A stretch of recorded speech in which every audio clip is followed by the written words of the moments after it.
Hello बच्चों, good morning. कैसे हो आप? बढ़िया है ना? तो आज मैं आपके लिए एक और नई क्लास लेकर आई हूँ और वो है बहुविकल्पी प्रश्नों पर आधारित है। और आज मैं आपको क्रिया विशेषण पर आधारित प्रश्न करवाऊंगी, जिसमें चार चार ऑप्शन दिए हुए हैं, क ख ग घ, और जिसमें से एक ऑप्शन सही होगा। तो चलो देखते हैं कि इसमें क्या सही है और क्या गलत है। ठीक है, तो यहाँ पर मैं आपको एक बात बता दूं कि इससे पहले भी मैं वीडियो बना चुकी हूँ, जिसमें पद परिचय की मैंने करीब 4 एपिसोड्स बनाए थे, जिसमें मैंने क्रिया विशेषण को भी बहुत विस्तार से समझाया था। मैंने यहाँ पे लिख दिया है एक पद परिचय पार्ट नंबर 4 नंबर की जो है, उसमें मैंने क्रिया विशेषण बहुत विस्तार से समझाया हुआ है, उसके भेद भी बताए हुए हैं। तो उसके अनुसार ही ये प्रश्न है। ये पढ़ने से पहले आप एक बार ये वाली वीडियो ज़रूर देख लेना, इसका लिंक भी मैं इसमें दे दूंगी, आपको आसानी होगी ढूंढने में भी। तो इसमें मैंने बताया हुआ था कि क्रिया विशेषण जो होता है वो क्रिया की विशेषता बताने वाले शब्दों को बोलते हैं। ये तो एक बहुत ही सरल सा, आसान सा इसका अर्थ हो गया कि क्रिया विशेषण है क्या। क्रिया विशेषण वो है जो शब्द क्रिया की विशेषता बताए, वो क्रिया विशेषण। जैसे उदाहरण के लिए वह तेज भागता है, तो भागना क्रिया हो गई, लेकिन भागता किस तरह से भागता है? तेज भागता है। तो तेज शब्द जो है वो क्रिया की विशेषता बताने वाला है, इसलिए तेज को हम कहेंगे तेज क्रिया विशेषण है। ओके। अब जैसे सिंपल विशेषण होता है, हम कहते हैं वह मेधावी छात्र है, वह बहुत अच्छा बच्चा है। तो अच्छा ये गुण हो गया, ये विशेषण हो गया, क्योंकि ये संज्ञा की विशेषता बता रहा है। संज्ञा या सर्वनाम की विशेषता बताने वाले शब्द विशेषण, और क्रिया की विशेषता बताने वाले शब्द क्रिया विशेषण। इतनी बात क्लियर हो गई ना? अब आगे देखते हैं कि ये प्रश्नों के आधार पर हमने इसको कैसे समझना देखना है। पहला प्रश्न दिया हुआ है, क्रिया विशेषण कैसा पद है? पद मतलब कैसा शब्द है। पद का अर्थ तो जानते हो ना, पहले भी समझाया हुआ है। पद शब्द को ही बोलते हैं, लेकिन जब कोई शब्द किसी वाक्य में पिरोया जाता है व्याकरण के नियमों के अनुसार, तब उस वाक्य में आया हुआ हर एक शब्द पद होता है ना? तो यानी कि पद यानी कि शब्द। अब यहाँ पे मैंने बताया है कि क्रिया विशेषण कैसा पद है, कैसा शब्द है। तो ये ऑप्शन दिए हुए हैं, एक विकारी, ख अविकारी, ग निरर्थक और घ सार्थक। अब इसमें से क्रिया विशेषण जो है, मैंने आपको जब क्रिया विशेषण समझाया तो उसमें बताया था कि क्रिया विशेषण जो शब्द होते हैं ये बदलते नहीं हैं, और जो नहीं बदलते हैं वो अविकारी होती है, और जो बदलते हैं, जिनको बदला जाता है या बदलाव वाले होते हैं, उनको हम विकारी शब्द बोलते हैं। जैसे क्रिया भी विकारी शब्द है, संज्ञा विकारी शब्द है, सर्वनाम विकारी शब्द है, लेकिन क्रिया विशेषण विकारी शब्द नहीं है, क्योंकि ये अविकारी है। अविकारी का मतलब जिसमें कोई बदलाव ना आए, जिसमें कोई परिवर्तन ना आए। अब जैसे तेज, वह तेज भागता है, तो तेज शब्द को तेज ही रखेंगे ना, चाहे वो किसी लड़की के लिए आया हो, चाहे किसी पुल्लिंग के लिए आया हो, चाहे वो एक वचन के लिए आया हो, चाहे वो बहुवचन के लिए, तेज को तेज ही रखेंगे, है ना? बहुत सारे बच्चे तेज भागते हैं, वह लड़की तेज भागती। तेज शब्द में कोई परिवर्तन नहीं आ रहा है, इसका मतलब तेज जो है वो अविकारी है, यानी कि जो क्रिया विशेषण होता है वो अविकारी शब्द होता है, इसलिए हम इसे कहेंगे अविकारी। इसका ऑप्शन सही है। ठीक है। अब दूसरा वाक्य ले लेते हैं, रूपा अधिक बोलती है। रूपा अधिक बोलती है। अब यहाँ बोलना जो है ये क्रिया है। अब क्रिया की विशेषता बता रही है कि अधिक बोलना। कैसा बोलती है? अधिक बोलती है। तो ये अधिक जो है क्रिया विशेषण हुआ ना, लेकिन यहाँ पूछा है रेखांकित का क्रिया विशेषण भेद क्या है। यानी क्रिया विशेषण तो है, लेकिन क्रिया विशेषण में भेद क्या है, कौन सा भेद, यानी उसका कारण क्या है। तो हम क्या कहेंगे, अधिक बोलना का मतलब है मात्रा में बोलना, क्वांटिटी की बात हो रही है।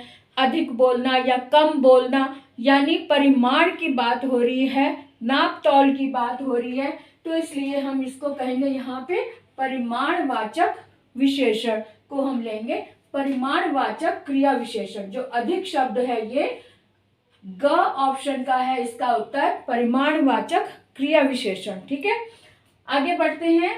तीसरा है जहां भी रहो खुश रहो। वाक्य है जहां भी रहो खुश रहो। यहाँ पर जहां पर अंडरलाइन किया हुआ है, तो अंडरलाइन वाले शब्द का बताना है कि इसमें कौन सा भेद सही है, कालवाचक है या स्थानवाचक है या रीतिवाचक है या परिमाणवाचक है। अब जहां शब्द जो है वो किसी स्थान की ओर इशारा कर रहा है, जहां भी रहो, इलाहाबाद में रहो, लखनऊ में रहो या फरीदाबाद में रहो, जहां भी रहो खुश रहो, तो किसी स्थान की ओर संकेत कर रहा है, इसलिए हम कह देंगे कि ये स्थानवाचक इसका सही ऑप्शन है। जहां भी रहो खुश रहो, स्थानवाचक क्रिया विशेषण। ठीक है, आगे बढ़ते हैं। चौथा प्रश्न में दिया हुआ है राधा ऊपर बैठी है। राधा ऊपर बैठी है, बैठना ये क्रिया हो गई ना, क्रिया की विशेषता बताने वाला शब्द ये ऊपर है। तो इसमें से बताओ कि रेखांकित पद क्या है। जो ऊपर है इनमें से वो क्या है, क्रिया है? नहीं, क्रिया भी नहीं है। काल है? नहीं, काल भी नहीं है। क्रिया विशेषण है? हाँ, क्रिया विशेषण है। सर्वनाम भी नहीं, तो क्रिया विशेषण यानी कि क्रिया की विशेषता बताने वाला शब्द ऊपर है, इसलिए हम ये कहेंगे कि ये क्रिया विशेषण है। ठीक है ना, अच्छे से समझ आ गया आपको? तो ऐसे ही मैं और आप आगे भी बताती हूँ। ठीक है, तो हम बात कर रहे थे, हमने जो अभी 4 वाक्य बनाए उस पर अच्छे से समझ में आ गया ना आपको। तो 5वां वाक्य है राम अभी आएगा, है ना। तो इसमें अभी शब्द पर अंडरलाइन की हुई है, रेखांकित है। तो क्या पूछा है, रेखांकित क्रिया विशेषण का भेद क्या है। इसमें क्या बताया हुआ है, एक कालवाचक, स्थानवाचक, परिमाणवाचक और रीतिवाचक, रीति काल बताया हुआ। तो इसमें अभी शब्द जो है वो किसकी ओर संकेत कर रहा है, अभी समय की ओर संकेत कर रहा है, अभी या थोड़ी देर बाद या कल या परसों, तो यानी समय की ओर संकेत कर रहा है। तो इसलिए हम कह देंगे कि ये कालवाचक विशेषण है, कालवाचक इसका सही उत्तर है, क्योंकि ये स्थानवाचक नहीं है, परिमाणवाचक भी नहीं है, रीति काल भी नहीं है, ये है कालवाचक विशेषण। ठीक है, क्योंकि समय की ओर संकेत कर रहा है। दूसरा ले लेते हैं, केरल में चावल अधिक खाया जाता है। केरल में चावल अधिक खाया जाता है, इसमें क्या पूछा है, रेखांकित पद क्या है, रेखांकित जो शब्द है वो क्या है, विशेषण है? नहीं है, क्योंकि विशेषण तो किसी ना किसी संज्ञा या सर्वनाम की विशेषता बताने वाले शब्द को कहते हैं, लेकिन ये तो क्रिया की विशेषता बता रहा है ना, इसलिए विशेषण भी नहीं है। सर्वनाम है? नहीं, सर्वनाम भी नहीं है। सर्वनाम किसे कहते हैं, जो संज्ञा के स्थान पर शब्द प्रयोग लाए जाते हैं उसे सर्वनाम कहते हैं, जैसे यह, वह, तुम, मैं, है ना, तो वो भी नहीं है। और आगे है परिमाणवाचक विशेषण, है ना, परिमाणवाचक विशेषण, और ये है क्रिया विशेषण अधिक, ये खाने की विशेषता बता रहा है, यहाँ पे विशेषण। अगर यहाँ क्रिया विशेषण होता तो हम कहते हैं कि हाँ भी ये परिमाणवाचक क्रिया विशेषण है, क्योंकि ये अधिक कम या ज्यादा की बात हो रही, मात्रा की बात हो रही, क्वांटिटी की बात हो रही, लेकिन यहाँ तो विशेषण पूछा हुआ है, तो इसलिए विशेषण तो ये है नहीं, क्योंकि ये क्रिया की विशेषता बता रहा है। इसलिए आ जाते हैं अगले पर, ये है क्रिया विशेषण, सही इसका ऑप्शन है, क्योंकि अधिक, हाँ अधिक क्रिया की विशेषता बता रहा है, इसलिए ये क्रिया विशेषण है, बिल्कुल सही आंसर है इसका।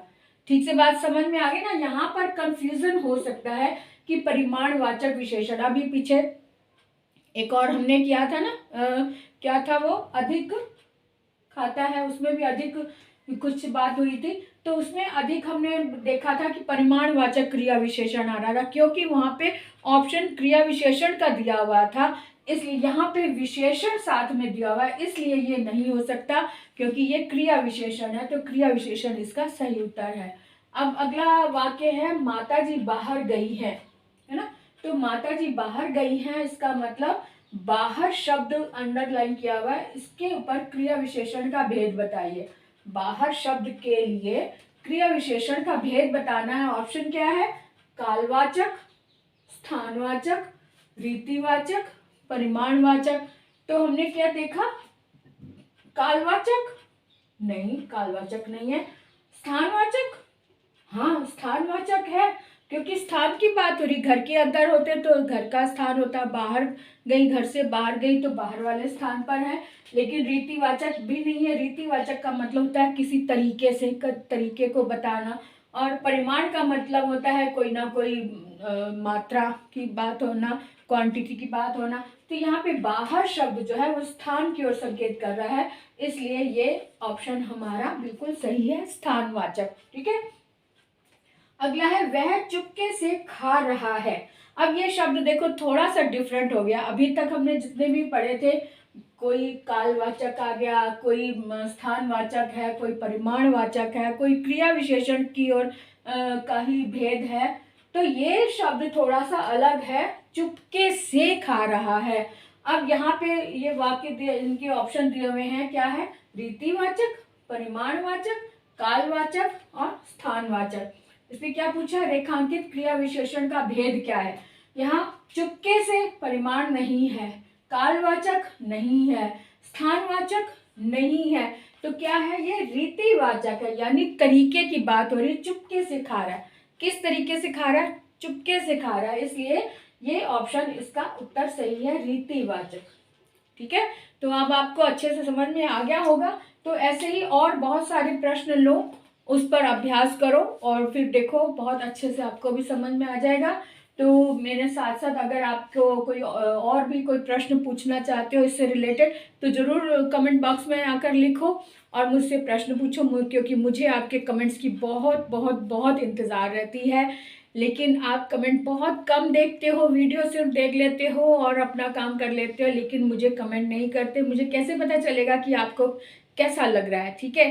तो एक रिक्वेस्ट ही कह सकती हूँ कि कमेंट जरूर किया करो, लाइक भी करो और अपनी राय भी दो कि आप कुछ और टॉपिक अगर देखना चाहते हो अपनी तरीके से, तो मुझे वो भी बताओ, तो मैं उस पर भी वीडियो बनाकर आपको बताऊंगी। ठीक है।